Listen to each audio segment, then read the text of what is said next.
Hey, it's John Lee Dumas of EO Fire, and it's The Entrepreneurial You, the show for dedicated and passionate Caribbean entrepreneurs seeking daily inspiration, brought to you by author, speaker, and award-winning entrepreneur Heneka Watkis-Porter.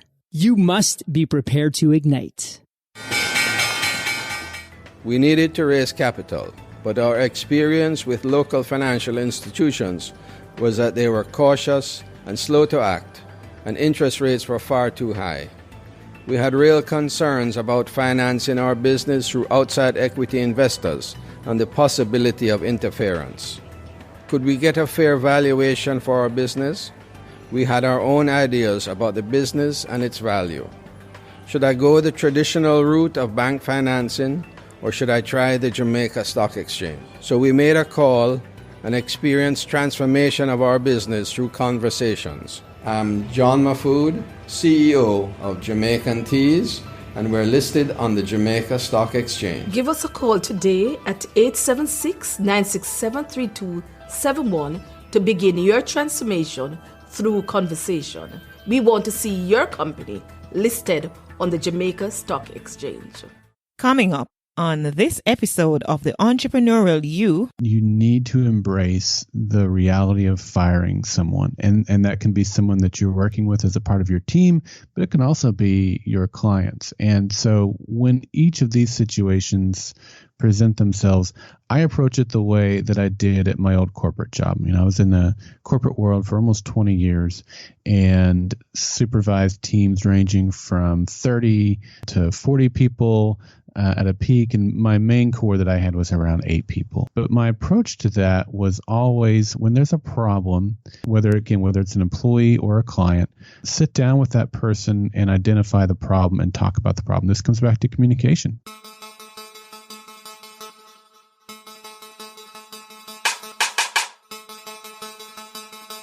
Successful people do what unsuccessful people are not willing to do. Don't wish it were easier. Wish you were better. Jim Rohn. Greetings, my peak performers. How are you doing today? It is episode 134 of the Entrepreneurial You podcast. I'm Heneka Watkis-Porter. Today's episode is with Darrell Darnell. Darrell started podcasting in 2008 and has been consulting and producing podcasts for other podcasters since 2012.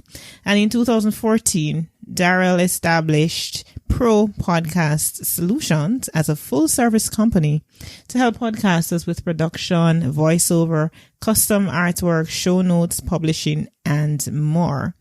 I'm really looking forward to have this conversation on running a successful podcast production company. Welcome, Darrell. Thank you for having me. It's a pleasure to be here. Absolutely. And before we dive in, what's the strangest thing you've heard about Jamaica, if any at all?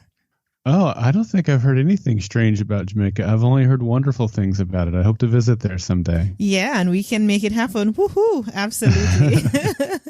All right. So again, as I was saying in our pre-chat, that it was really great to meet you at Podcast Movement, right? And for those of us who don't know, Podcast Movement is the largest gathering of podcasters around the world. And so it was really a pleasure to meet you there and to hear you share in one of the sessions. Well, thank you. It was great chatting with you too. We got to chat a couple of times throughout the week, and it was really a pleasure for me to spend some time with you as well. Absolutely. Now, for your company, Pro Podcast Solutions, how did it start? It was kind of morphed over time. Like you said in your intro, I started podcasting in 2008, and that was the first time I had ever edited a podcast. I had done very, very, very little audio editing at all prior to that, but I just kind of dug into it and tried to get as best as I could. Audio quality and production value was always high on my priority list. And so I worked really hard to figure it out.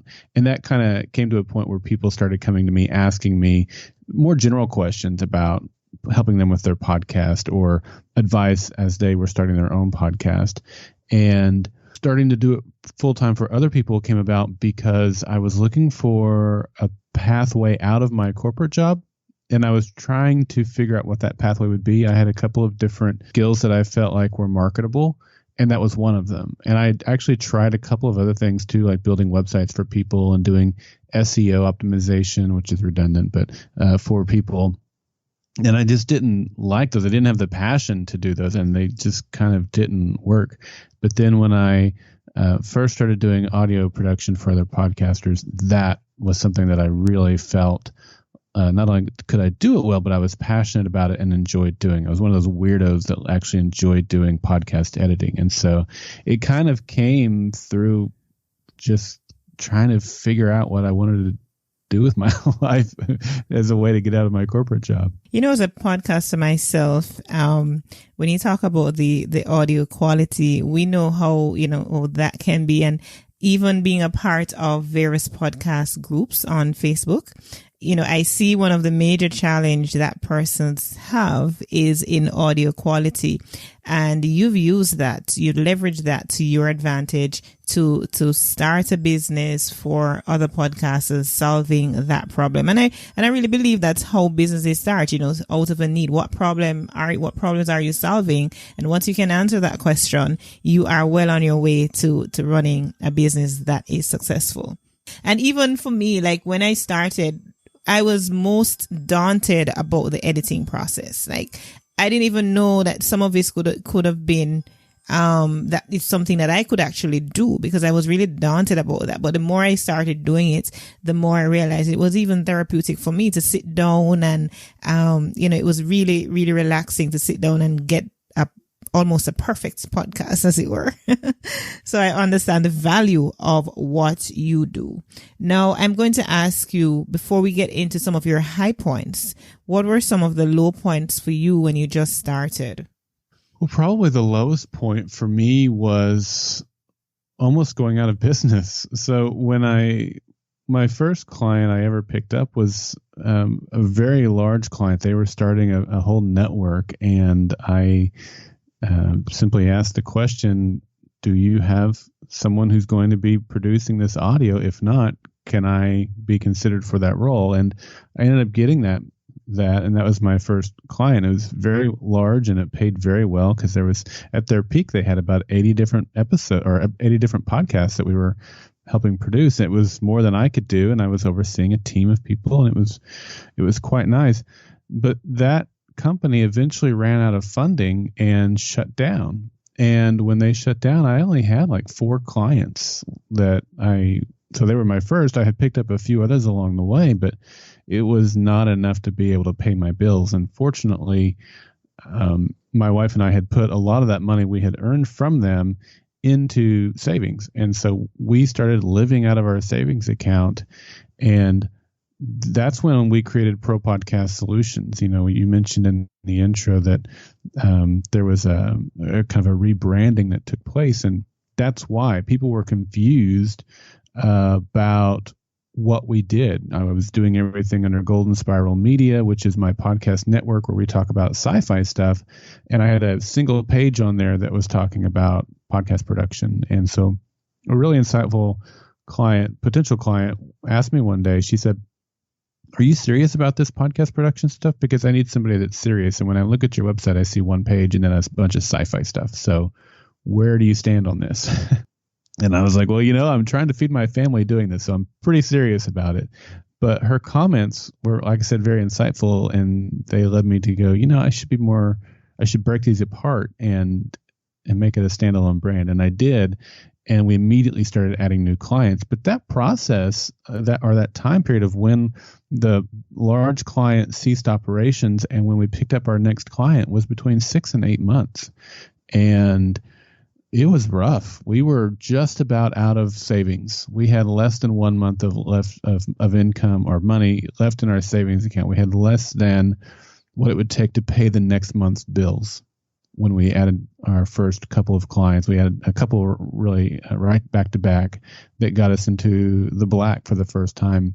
And that was really scary. But at the same time, being a person of faith, it was really a faith stretcher. it was, to me, there was no question that God had brought us to the point where we had nothing left of our own means, and we were having to rely completely upon him. And when we got to that point and learned that lesson, then he started providing for us in ways that only he could. So I'm glad we had that point, but it was still kind of the darkest moment we had as we were stressing out over our savings account depleting quite quickly. You know, as a person of faith myself, and hear you talk about that, isn't it interesting how sometimes we have to get to, be brought to our knees so that we can be elevated? That's quite interesting, I find. Yeah. Yes. For sure. Absolutely. And so you started seeing a light at the end of the tunnel.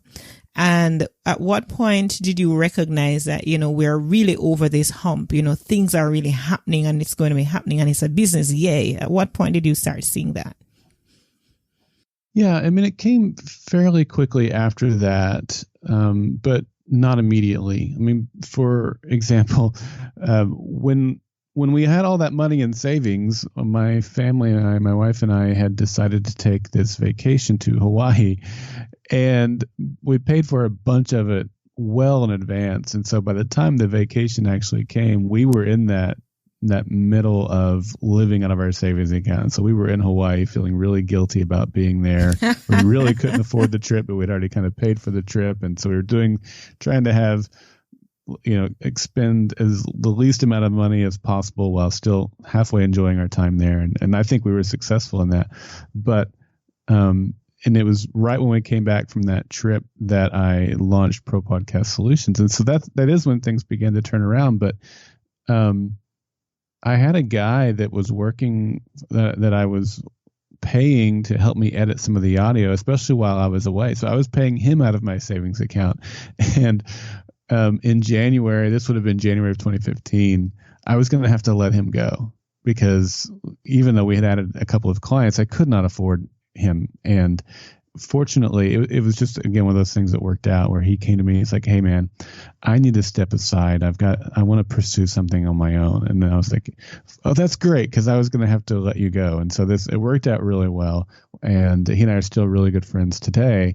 In fact, I just spoke with him yesterday. But there was a time where the business it continued to grow after that.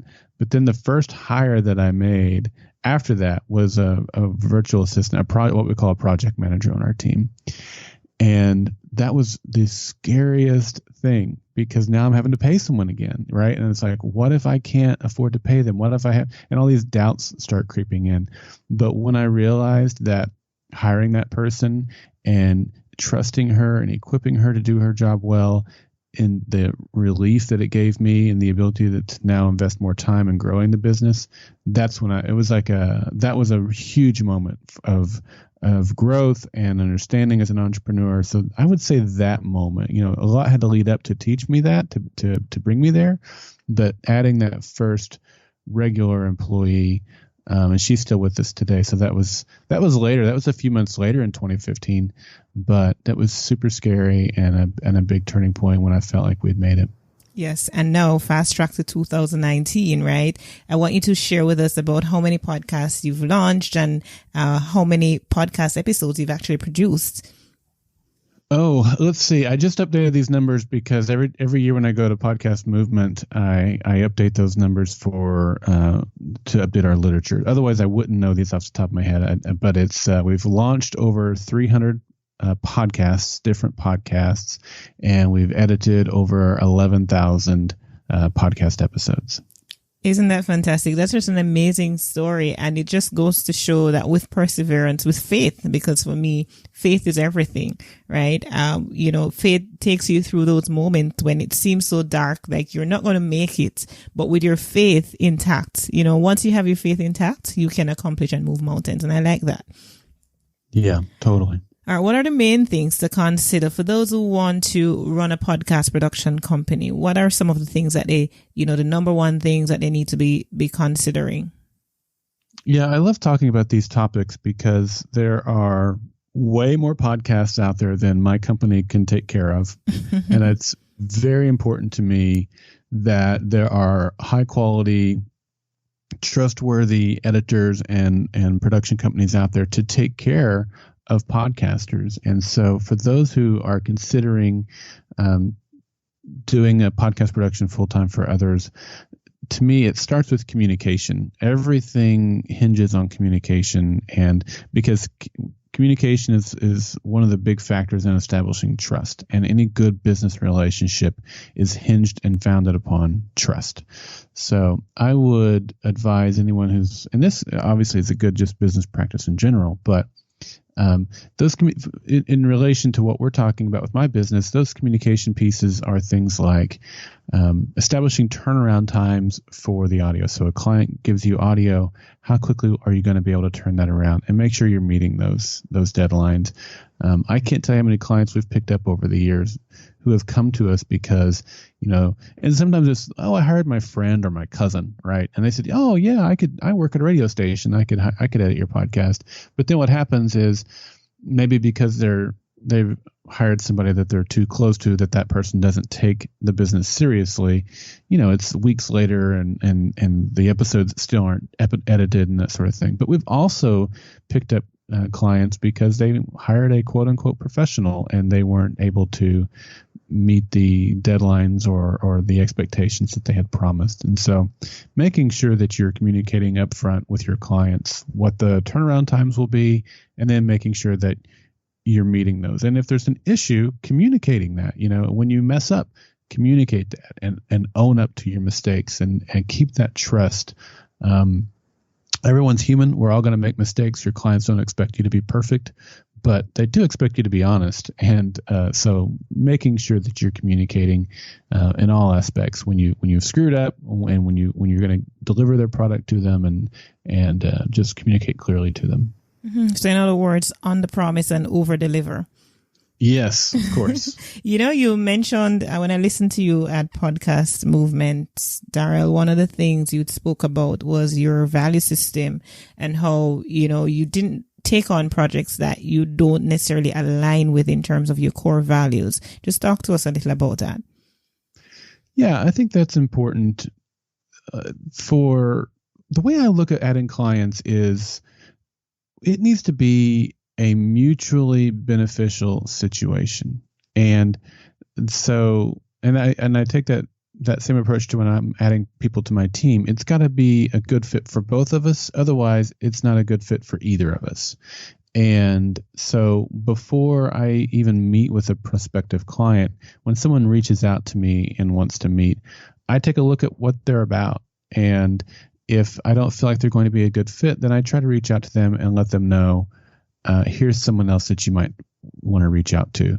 And then that keeps me from getting into a situation where I'm working with someone who is not a good alignment for me. And to be honest, there aren't a whole lot of people that fall into this category for me. They can have different religious beliefs. They can have different political beliefs. They can have different social beliefs, in many, many ways. And I'm okay working with them. But there are a few examples, and I gave a couple of examples at Podcast Movement. One of those is witchcraft. I'm a person of faith, as I just mentioned. And so, working with someone who's really into Satanism and witchcraft is not a good fit for me. But the good thing is I know someone who it is. In fact, someone came to me after our session at Podcast Movement and says, if you ever get a client like that again, I'm happy to take those on.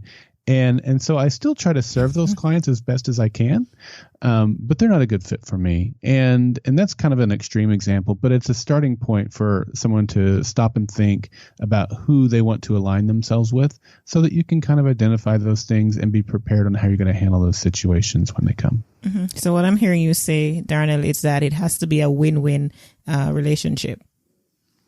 Absolutely. It's got to be a win for both. Otherwise, it's not a win for either. Absolutely. So we've often heard the term hire slow rather and fire fast. What's your take on that, and how do you determine how you take on board new team members? Yeah, I don't know that I agree with fire fast, but I do think that you need to embrace the reality of firing someone. And that can be someone that you're working with as a part of your team, but it can also be your clients. And so when each of these situations present themselves, I approach it the way that I did at my old corporate job. I was in the corporate world for almost 20 years and supervised teams ranging from 30 to 40 people at a peak. And my main core that I had was around 8 people.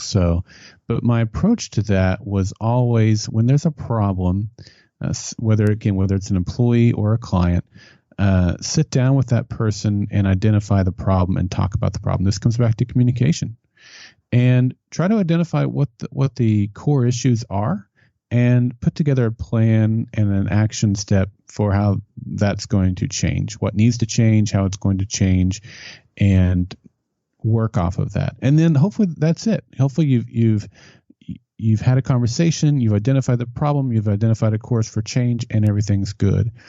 If not, then I usually sit down with them again and say, okay, we're still experiencing this issue. What's going on? And sometimes it may be things that I need to change, or I need to communicate more clearly. I don't push the blame completely on them. And we'll go from that meeting with an approach on how we can fix it. If that doesn't work, if we're still experiencing these difficulties, then we're at an impasse. And so it's at that point where I will part ways with that person. And if it's a client, again, I'll try to give them a lead on where they can go to someone else. That's not always the case, because if I really feel like it's the client who's the problem and they're not going to change, I don't want to pass a problem to somebody else.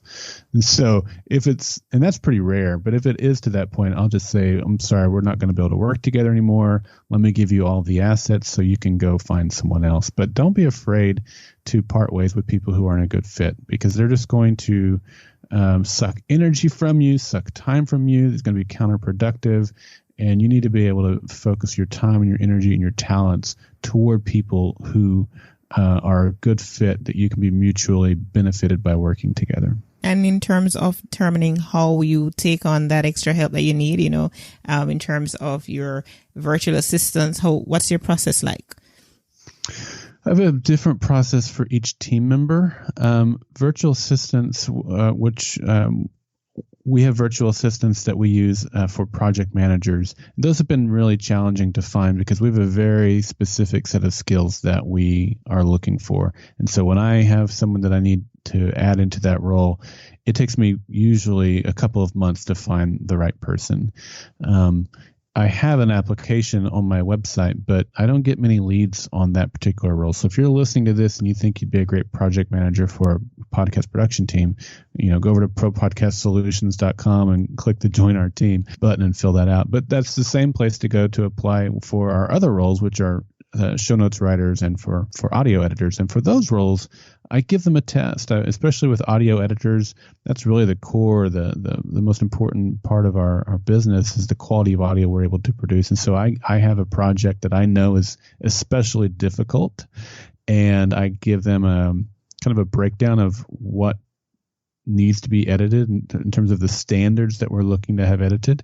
And then I give them that project, and no one has ever gotten it right the first time. And I don't expect them to, but that gives me an opportunity to see where they're at, have a conversation with them to tell them about the places in their first run that they did that need to be done differently in order to qualify for the standards that we have on our team. And then I let them go through it again.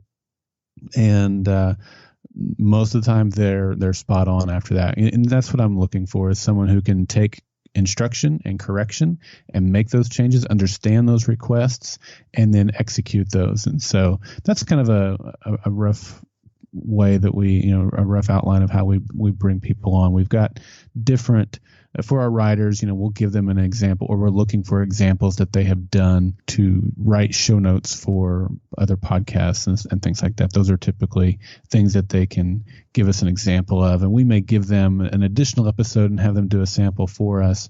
But that's how we do about that. But the other thing that's probably worth mentioning is when we have a brand new person, no matter what role they're in, to start them off, it's most important, again, going to communication. We want them to understand our systems and our processes first. We don't want to throw them into the deep end of the pool. So we give them a client that we've already been working with for a while, that is steady and easy to work with and simple. And we use that to help them get used to our workflow, our communicating with the client, and get all of our systems and processes down. And then once they have that, we'll start stacking on additional clients and more difficult clients and even brand new clients as they get more seasoned within our system.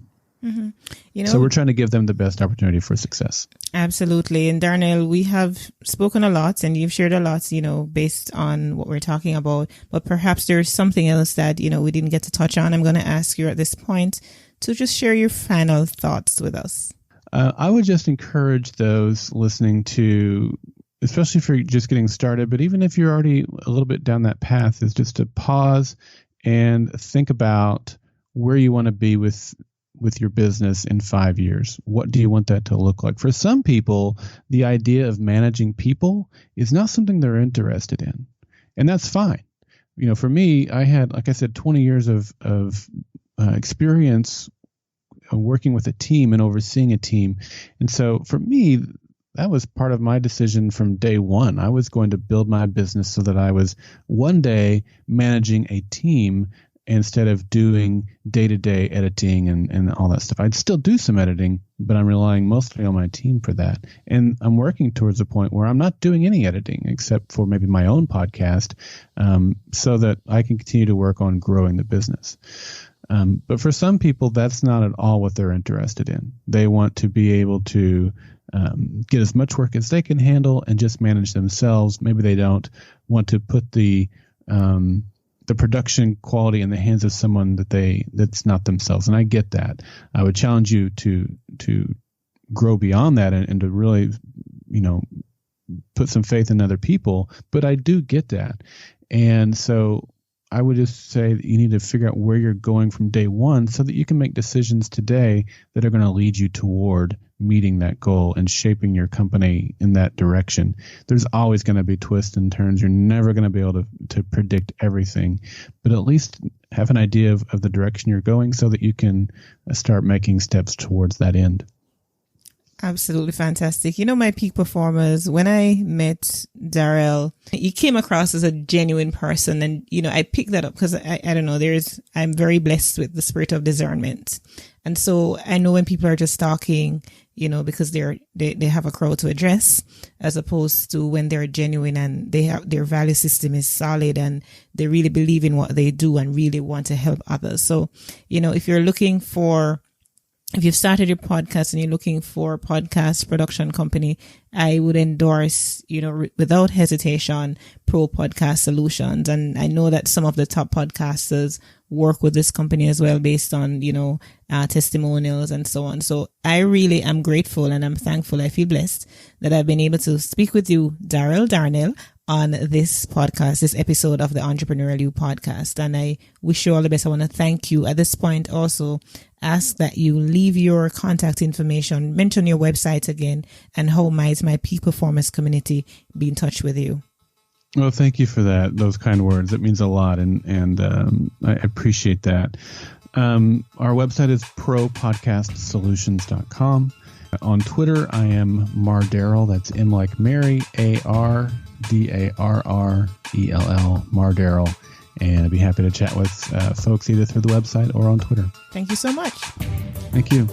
Thank you for tuning in to this episode with Darrell Darnell. I look forward to connecting with you next week. Until next time, you can reach me at Watkis-Porter.com. I encourage you to scroll down to the bottom of the show notes page of this episode so that you learn how you may contribute financially to my work. Now, of course, the podcast episodes are free, but I welcome any contribution that you want to make as a response to this episode. Remember, you were born to win, but to be a winner, you must plan to win, prepare to win, and expect to win. What good? Want to start your podcast but not sure where to host it?